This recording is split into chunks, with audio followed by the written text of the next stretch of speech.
My brother collapsed at work on a Tuesday morning, and by the time I got to Baptist Memorial, my hands hadn't stopped shaking since the phone call. Harold was 62 years old.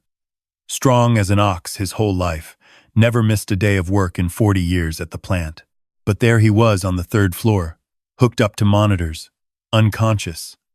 A stent they were about to put in his heart while I sat in the waiting room and tried to remember how to breathe. I'm Walter, 64 years old, retired electrician, widower, Memphis, Tennessee, born and raised. My wife Dorothy passed 3 years ago from cancer, and since then it had just been me in that house on Cartwright Lane. Me and my memories, and the vegetable garden Dorothy used to keep that I still tended every spring because I didn't know what else to do with my hands on a Saturday morning. I have 2 children. My son Derek, 38. My daughter Claire, 35, lives up in Atlanta now, runs a small marketing firm. She calls every Sunday without fail. Derek lives 15 minutes away. He calls when he needs something, but I wasn't thinking about any of that in the waiting room that Tuesday. I was thinking about Harold, about how we used to fish off the bridge on Mud Island when we were boys, about how he'd held my hand at Dorothy's funeral even though Harold was never a man who showed emotion, about how I couldn't lose him. Not yet. The waiting room was half full. A young woman with a sleeping baby, a teenage boy staring at his phone, and in the corner, an older man sitting by himself, maybe 75, wearing a button-down shirt that had been ironed carefully and a pair of brown slacks. He was reading a Bible, not performing it, just reading it quietly to himself the way some people drink coffee, like it was just what you did. I sat down 2 seats away. We didn't speak for a while. Then he closed his Bible, looked over at me and said, "You look like a man who's carrying something heavy." I let out a long breath. "My brother. Heart attack." He nodded slowly. "I'll pray for him." "What's his name?" "Harold." "I'll pray for Harold." He folded his hands in his lap. "My name's Eugene. Eugene Calloway. I'm here for a follow-up on my own heart. Seems like hearts are the theme today." I almost smiled. Almost. Walter Greer. We shook hands. Eugene had the handshake of a man who'd worked his whole life. Firm, dry, unhurried. We sat together for a while. He asked about Harold. I told him a little. He told me he'd been a postal carrier for 38 years, retired 7 years ago, lived alone since his wife Ruth passed in 2019. He said it plainly. The way you say it after enough time has gone by that the sharpest edge has dulled but the weight never really leaves. About an hour in, a doctor came to update me on Harold. The stent had gone in cleanly. Harold was stable. I'd be able to see him in another 2 hours. I thanked her and sat back down. The relief flooding through me so fast it made me dizzy. "Good news?" Eugene asked. "He's going to make it. Praise God." He said it the same way he'd been reading. Quiet and certain. We talked more after that. He was easy to talk to. The kind of man who listens more than he speaks, which you don't find often. At some point he asked if I had family nearby, and I told him about Claire in Atlanta, about Derek close by. Eugene was quiet for a moment after I mentioned Derek. Then he said, carefully, "Your son? He's been coming around to see you more lately?" I thought about it. More than usual, yeah. Since Dorothy passed, I think he's trying to be more present. I paused. At least that's what I tell myself. Eugene looked at me with those steady eyes of his. "Mr.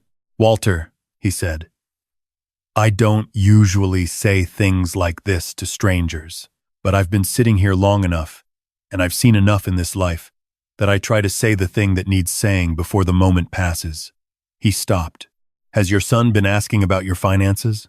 The question landed strangely. He helped me reorganize some accounts after Dorothy died. Said he wanted to make sure everything was set up right. Eugene nodded slowly. Didn't say anything for a long moment. Then, my daughter did the same thing for me. 3 years ago. Said she wanted to help me organize things, make my life easier.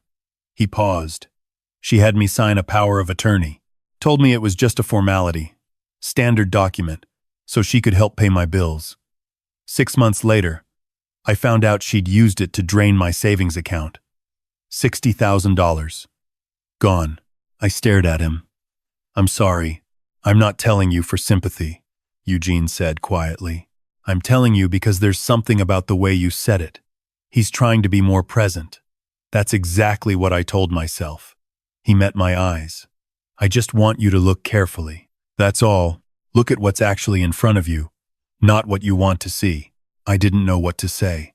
I wanted to tell him Derek wasn't like that my son had a good job, managed properties for a real estate firm, made decent money. But something in Eugene's voice, that same quiet certainty he'd had reading his Bible, made the words sit in my chest without coming out. A nurse came to take Eugene back for his appointment. He stood, buttoned his shirt, picked up his Bible. Before he walked away, he turned back. Praying for Harold, he said, and for you. He left. I sat there alone, and I told myself Eugene was a kind man who'd been hurt by his own family and was seeing shadows where there weren't any. I told myself Derek was my son. I'd raised him. I knew him. I believed that for exactly 11 days. It started small, the way these things always do. I was going through my filing cabinet looking for Harold's birthday card from 2 years ago, something I'd saved because he'd written a note inside that made Dorothy cry in the best way. I never did find the card. But I found something else. A folder I didn't remember creating. Bank correspondence, but not from my main account at First Tennessee. A different bank entirely. Keystone Federal. I pulled out the papers. Account statements. Joint account. My name and Derek's. Opened 14 months ago. I sat there in my office for a long time staring at that folder. I had no memory of opening any joint account. None. The balance on the most recent statement was 0.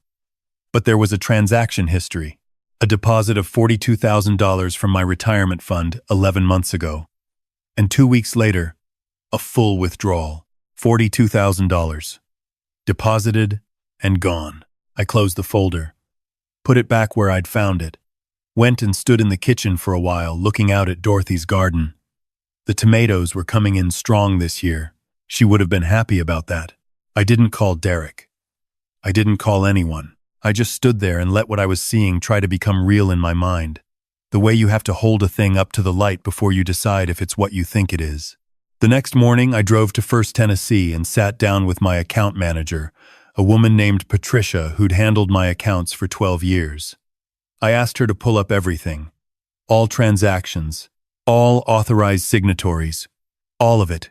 She printed it out and set it in front of me without a word. 3 transfers over the past 18 months. $15,000 in March, $22,000 in August, $42,000 through the Keystone account in November, all bearing my signature on the authorization forms. I told Patricia I hadn't signed any of them. She went very still. Then she said, "Walter, these are very good signatures. I know what my signature looks like." Patricia, she looked at the forms again. Then she looked at me. "You should talk to a lawyer." Today, I drove home and sat in Harold's driveway. Harold was still recovering, staying with his daughter in Germantown for the next few weeks. The house was empty and quiet. I sat in my truck for 20 minutes before I drove away. That evening, Derek called. Same as always, easy voice. Nothing unusual. Asked how Harold was doing. Told me about some deal he was working on at the office. Asked if I'd eaten dinner. "You doing okay, Dad?" "You sound tired." "Just tired," I said. "You should let me come over this weekend.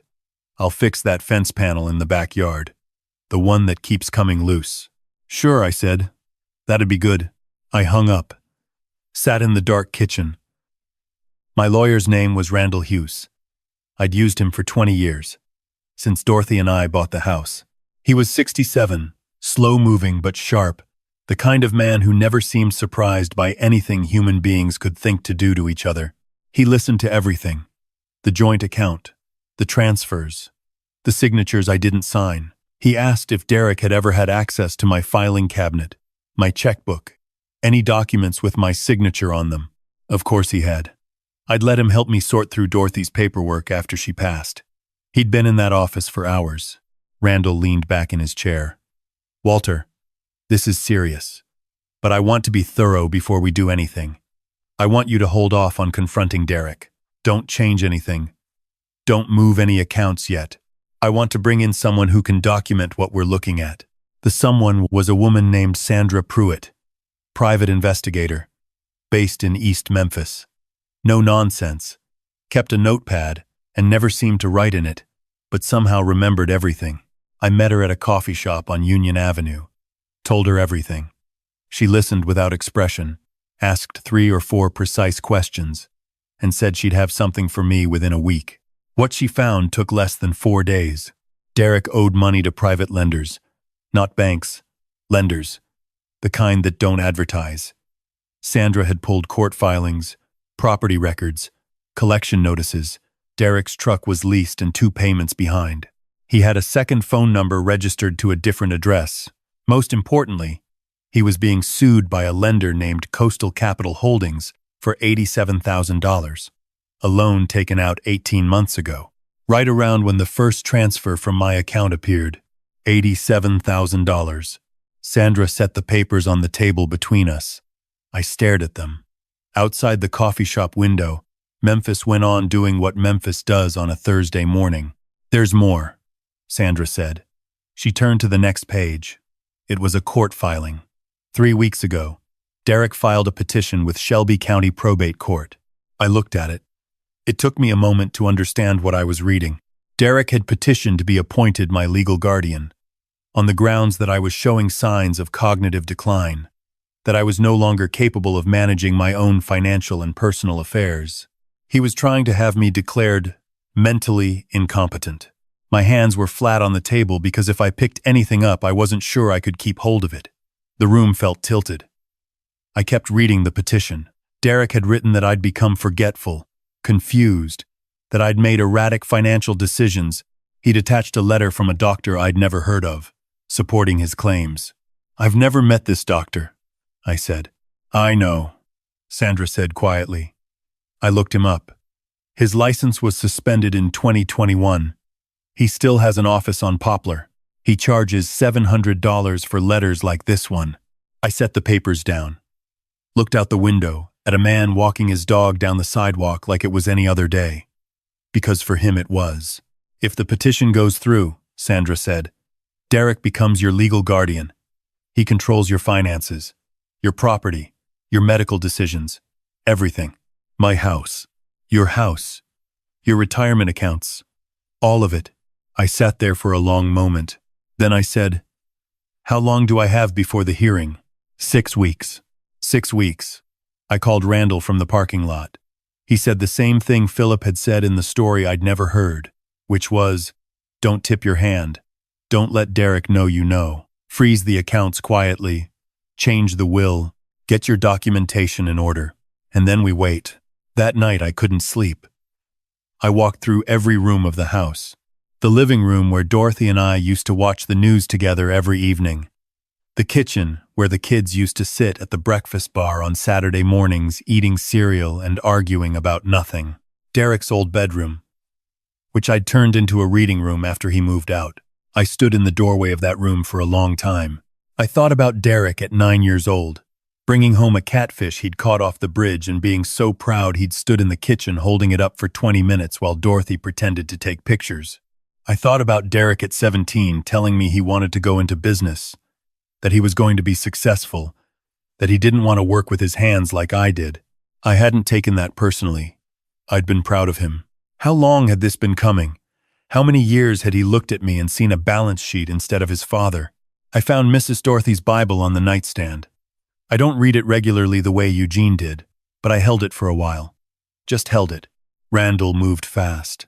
He filed a response to the guardianship petition on my behalf, documenting that I was of sound mind, attaching letters from my doctor of 20 years, from Harold, from 3 neighbors. He requested a full psychological evaluation, which under Tennessee law I had the right to request from an independent examiner. He also reported the unauthorized transfers to the Financial Crimes Division of the Memphis Police Department. A detective named Marcus Webb came to Randall's office on a Thursday afternoon. Young, serious, the kind of quiet that made you feel like he was cataloging everything. Webb went through all of it. The transfers, the forged signatures, the Keystone account, the petition, the doctor's letter. He made careful notes. "Mr. Greer," he said, "your son has been methodical about this. The guardianship petition is actually the clearest indicator of intent we've seen in a case like this. He's not just stealing. He's trying to legally position himself to control everything you have." "What do we do?" Randall asked. "We document everything. We let him make his next move. And we're ready." Sandra continued watching Derek. "For 2 weeks, he seemed normal, visited me twice, fixed the fence panel like he'd promised, brought takeout one Sunday night, and sat at the kitchen table talking about Harold's recovery, about a vacation he was thinking about taking. He seemed relaxed, confident, like a man who believed his plan was working. Then on a Wednesday evening, my phone rang. "Derek, hey Dad. Listen, I've been thinking. You've been through a lot this year with Uncle Harold, and I'm just worried about you. I think it might be good for you to get away for a few days. Clear your head." A pause. "I've got a buddy with a cabin up in Arkansas, up near Bull Shoals Lake. Real quiet. I thought we could drive up Friday morning, spend the weekend. Just the two of us." I looked at Sandra's notes on my kitchen counter, the way she'd written things clearly. No cell service at Bull Shoals Lake north of Lakeview. Remote. 2-lane roads. "That sounds real nice," I said. "I'd like that." "Great." He sounded pleased. "I'll pick you up at 7. Friday." I called Webb immediately after. Then Randall. Then Sandra. Then I called Claire. I hadn't told Claire yet. I'd been trying to protect her, I think, or protecting myself from having to say it out loud to my daughter. But I sat on the back porch with the phone in my hand, and I told her everything. The accounts, the petition, the doctor's letter, the cabin. When I finished, there was a long silence. Then I heard her crying, "Dad." Her voice was barely above a whisper. "I know, sweetheart. I'm coming home." "Claire, you don't have to. I'm coming home tonight." And that was that. She drove down from Atlanta and was at my door before midnight. She didn't say much when she first walked in, just hugged me for a long time in the entryway. Then she sat down at the kitchen table, and I made coffee, and we went through all of it together. Every document, every bank statement, every page of the guardianship petition. She read Derek's words about my cognitive decline, and her face went through about 15 different things in 30 seconds, and then went very still. "He actually wrote this," she said.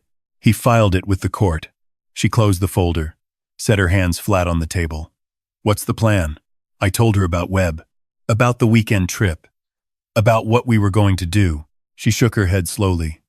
"Dad, a remote cabin in Arkansas. I know. You're not actually. Webb is going to have people 30 minutes out. Sandra will be on the road behind us the whole way. I'll have a GPS device in my jacket. The moment anything feels wrong, I say the word and they move." Claire looked at me for a long time. "What's the word?" "Dorothy." She was quiet. Then she reached across the table and took my hand. Friday morning, Derek pulled into the driveway at 7 sharp in his truck, smiling, casual, baseball cap, jeans, like we were just two guys going fishing, which is exactly what he wanted me to think. Claire was upstairs. She'd agreed to stay out of sight until we left. I walked to the door before Derek could knock. He took my bag, put it in the truck bed. Talked about the weather on the drive up. Talked about Harold's recovery. About a restaurant in Lakeview he'd heard was good. Normal. Easy. The whole 3-hour drive. Nothing but a father and son going to a lake for the weekend. The cabin was real. Nice, even. Set back from the road in the tree line. A wooden deck facing the water. Derek cooked dinner that first night. Steaks on a cast-iron pan, the same way I'd taught him when he was a teenager. We sat on the deck as it got dark and watched the bats come out over the water, and I thought about all the ways a thing can look like one thing and be another thing entirely. Saturday morning he made breakfast. Eggs, bacon, toast. We ate without talking much, just the sound of the lake and birds. Then he set his fork down. "Dad, I need to talk to you about something." I looked at him. "Okay, the guardianship petition." He said it directly, watching my face. "I filed it because I'm worried about you. The missing money, the accounts you can't remember setting up. I think you need help. And I think you're too stubborn to ask for it." I didn't set up those accounts, I said carefully. Dad, you signed the paperwork. I didn't sign anything. Derek's jaw tightened slightly. Then he leaned back, his voice shifting. Look, the hearing is in 4 weeks. I don't want this to get ugly. If you just cooperate, if you let me help manage things, we can do this quietly. The money, what's already moved, we can just call that part of the arrangement. Going forward, he was asking me to legitimize the theft, to quietly accept that he controlled my life. Going forward, I repeated, you're 64. You've got health issues. You need someone in your corner, handling the complicated stuff. That's all I'm trying to do. I looked at my son across that breakfast table. The morning light was coming through the window behind him. He looked like himself, like Derek. Same face I'd looked at for 38 years. How much do you owe them? I asked. The mask flickered. What? Coastal Capital Holdings. 87,000. How much is it now with interest? Derek stood up so fast his chair scraped back across the wood floor. You had me investigated. His voice was tight, controlled, but something underneath it was cracking. You had your own son investigated. You forged my signature 3 times and filed a petition calling me incompetent. Because you are. His voice came out hard. You can't keep track of your own accounts. You can't. I'm keeping track just fine, Derek. I kept my voice level. I'm keeping track of every cent you took, every document you falsified, every step of what you've been planning. He stared at me. His chest was heaving slightly. Something moving across his face that I didn't want to name. I needed the money, he said. Quieter now. The debt. These people aren't patient. They threatened me, Dad. I didn't have a choice. You had a choice. You could have come to me. And said what? His voice broke open. Said I blew everything. I'm in over my head. I need you to bail me out. You'd have looked at me the way you always look at me. Like I'm not good enough. Like I never figured it out the way you wanted. The words hit somewhere deep and I let them land because he deserved to be heard, even now. Even after everything. Derek, I never looked at you that way. You looked at Claire that way. The way you're supposed to look at your kids. Like she was exactly what you wanted. His voice was ragged. I was always the one you were just waiting on. I felt tears come, and I let them. That's not true.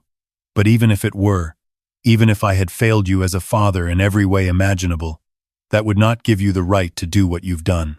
He stood there, breathing hard. Then something shifted in his eyes. Not softness, something harder. The petition still goes through, he said.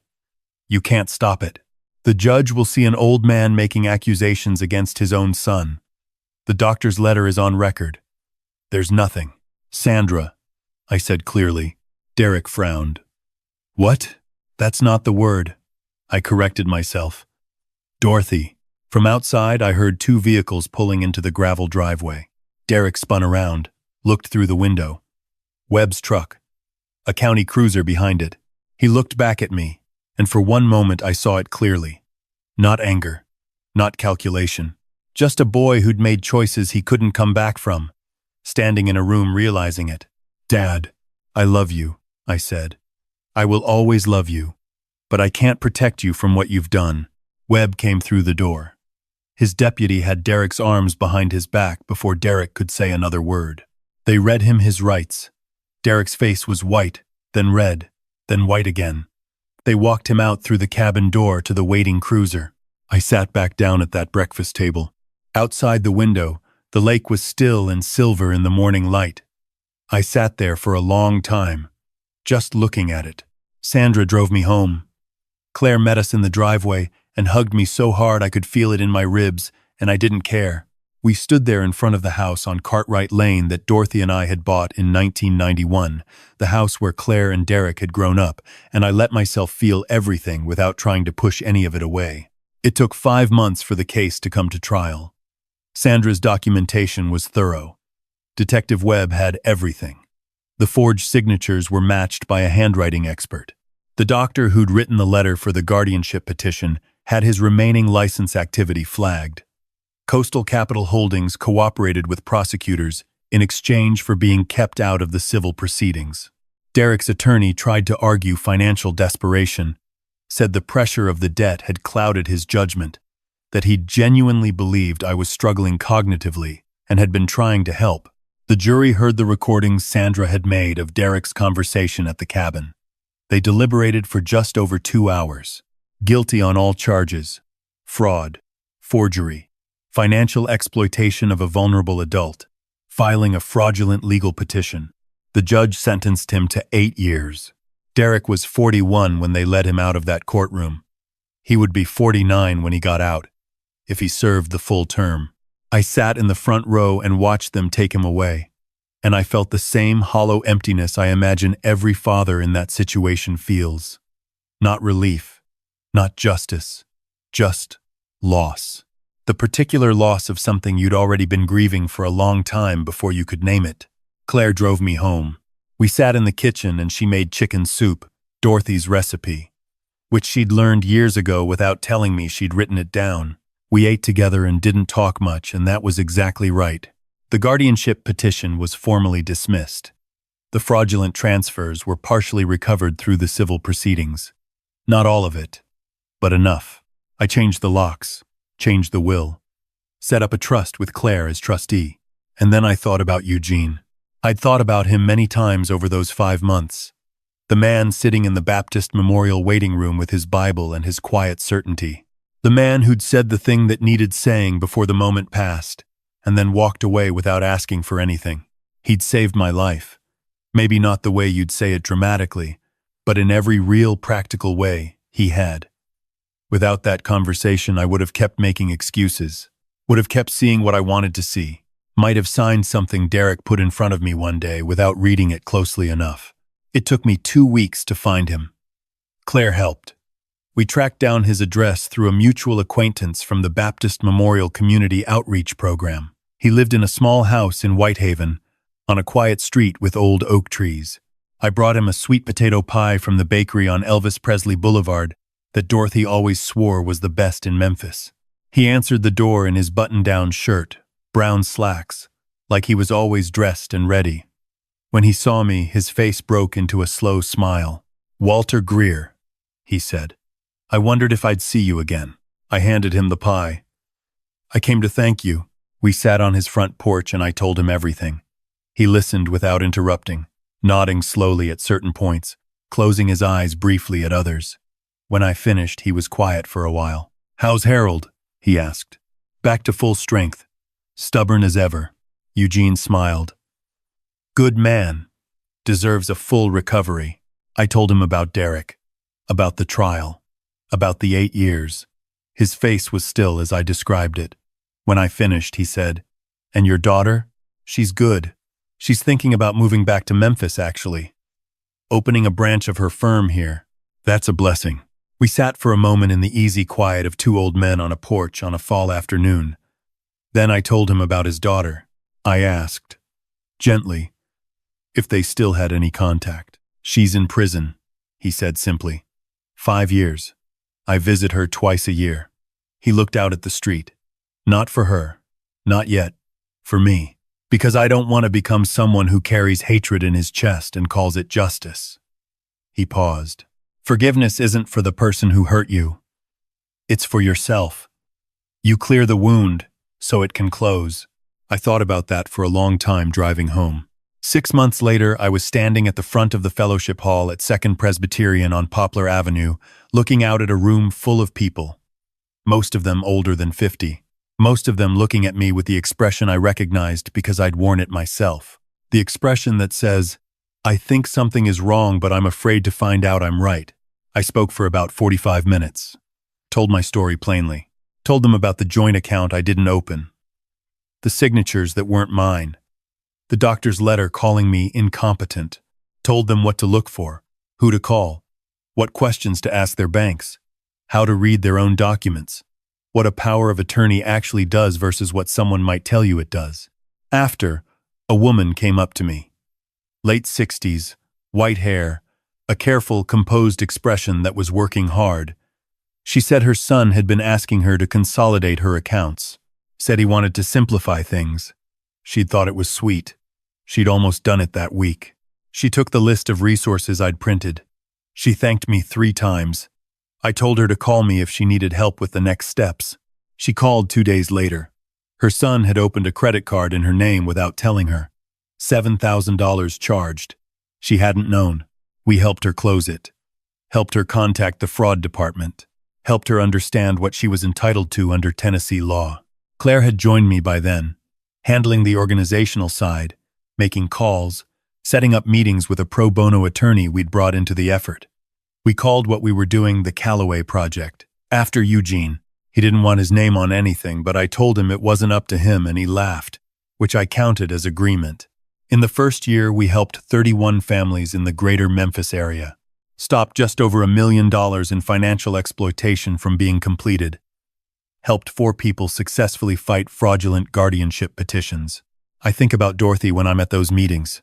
Think about what she'd say.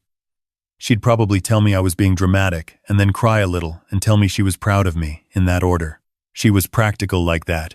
I still tend the garden on Saturday mornings. The tomatoes are strong again this year.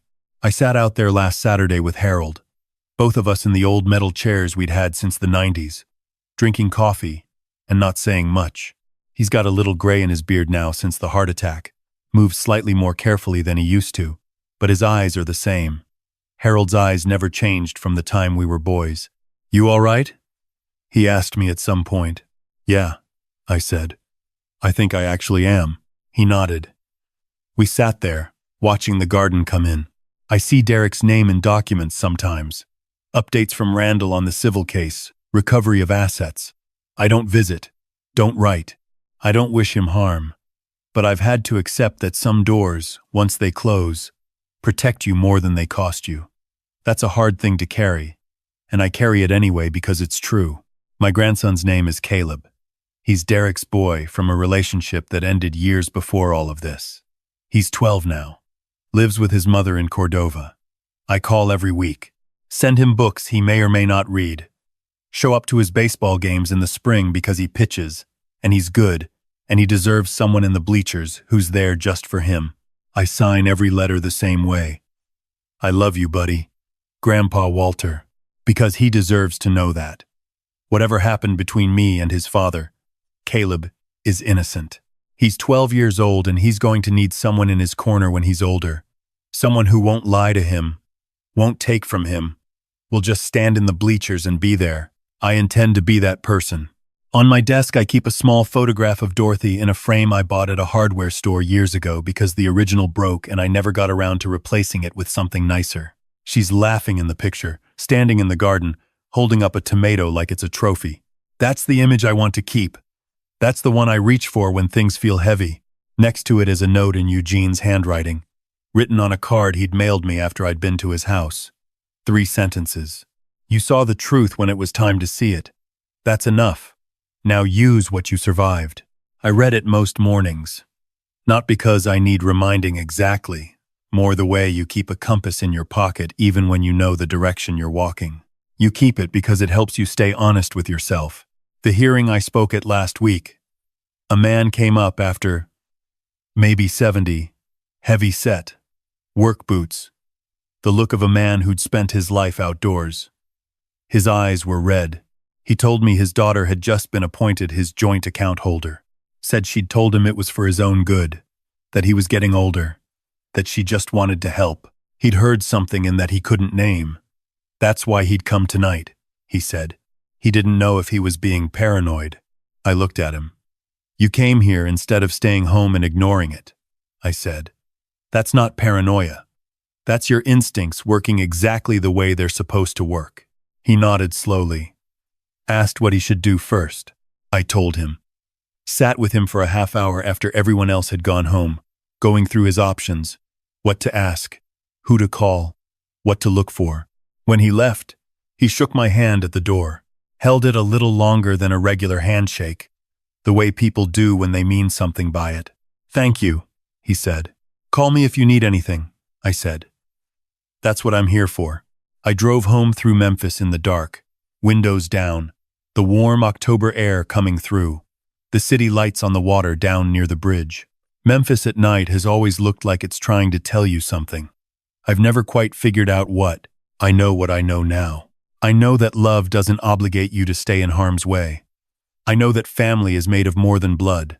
I know that asking for help is not weakness, and that trusting yourself when something feels wrong is not paranoia. I know that the people who love you don't make you feel small. I'm 64 years old. I almost had everything taken from me by someone I helped raise. And I'm still here, still tending the garden, still showing up to Caleb's baseball games, still standing at fellowship hall podiums telling strangers the truth.